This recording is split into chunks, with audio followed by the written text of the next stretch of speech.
The Trump administration has threatened to pull federal funding from K through 12 schools and universities that consider race in any way.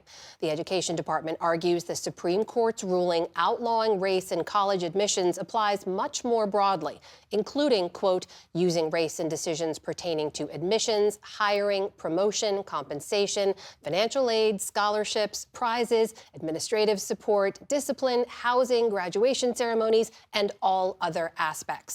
The deadline for schools to comply is tomorrow. All of this is sparking confusion and legal challenges. For a look now, as part of our ongoing series, Race Matters, I'm joined by Angel Perez, CEO of the National Association for College Admission Counseling, and David Law, Superintendent of the Minnetonka School District in Minnesota and the incoming president of the School Superintendents Association. Welcome to you both, and thanks for being with us. Angel, I want to start with you because based on the guidance the administration has sent out, is it clear to you what compliance looks like? What does it mean to meet this deadline tomorrow? Well, therein lies the challenge. It's not clear. The Dear Colleague letter was pretty evasive, and so colleges and universities have been really struggling. What does this mean? So, for example, maybe some of the things that they might consider is eliminating student clubs and organizations that are race-based. That might seem a little bit obvious, but what's not obvious is diversity is embedded into everything on college campus. So does that mean we can no longer have women's centers? Does that mean we stop our disability services? Does that mean that Hillel organizations for Jewish students should not exist? And so it's incredibly confusing, and an incredible amount of anxiety is taking place right now. David Law, you get this letter from the Department of Education. And what do you think? I mean, how is your district navigating this guidance right now? Well, the nicest thing about the public education across our country is it is a guaranteed right. So race-based admission criteria is irrelevant to us. Everyone who wants to come to public school or everyone of school age will come. For the other items, there's a lot of confusion because we started out President Trump's term saying he was pushing a lot of the decisions for education back to the state. And our state has very clear laws with the Minnesota Human Rights Act that protects the rights of students within our system and identifies the kinds of things that we should be looking for. So clarity is key. There's a conflict between what our Attorney General and our state legislation has happened and this executive order. And superintendents are, like our post-secondary partners, scratching our heads saying, well, which guidance do we follow? And what does this mean? Specifically in terms of hiring, we're hiring the best candidate no matter what. And I'd be happy to share some data on that too. Well, Angel, we know the American Federation of Teachers have filed a lawsuit. My colleague Courtney Norris spoke with them, and they say they don't expect any significant movement on that lawsuit before this deadline.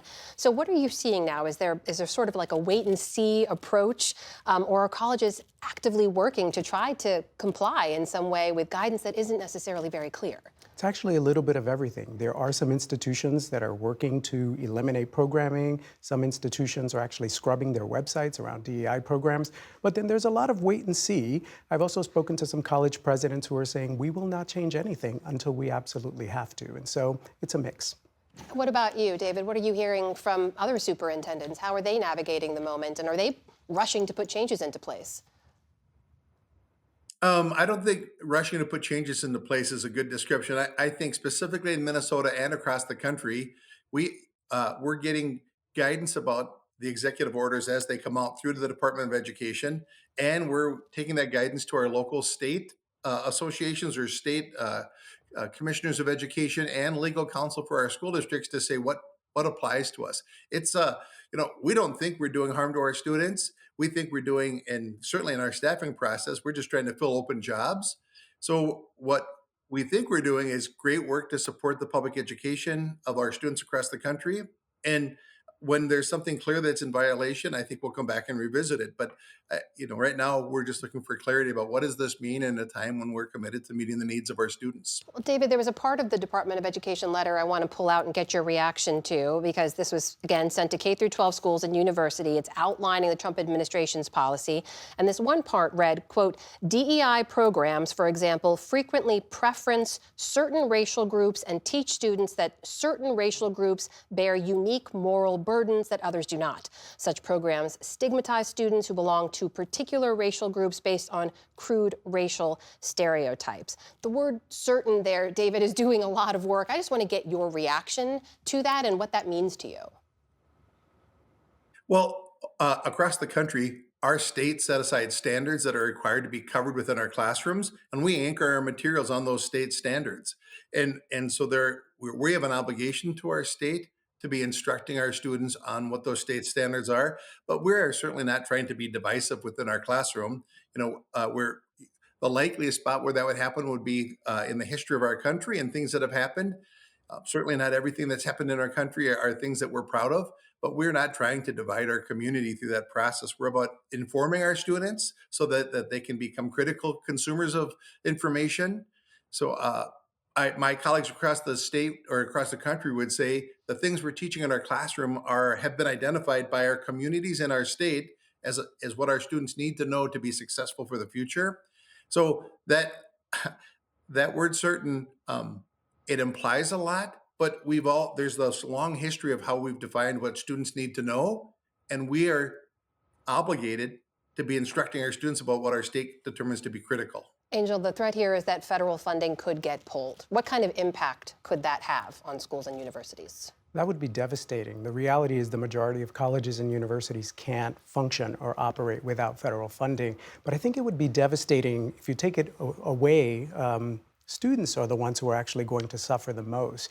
And I'd like to connect a few dots here, that the reality is we actually have a demographic cliff that we're facing in this country. There's actually, starting this year, fewer students in the pipeline to higher education, just fewer high school age students. And the majority of students are actually going to be students of color, the largest multiracial students, and then Hispanic, Latinx students.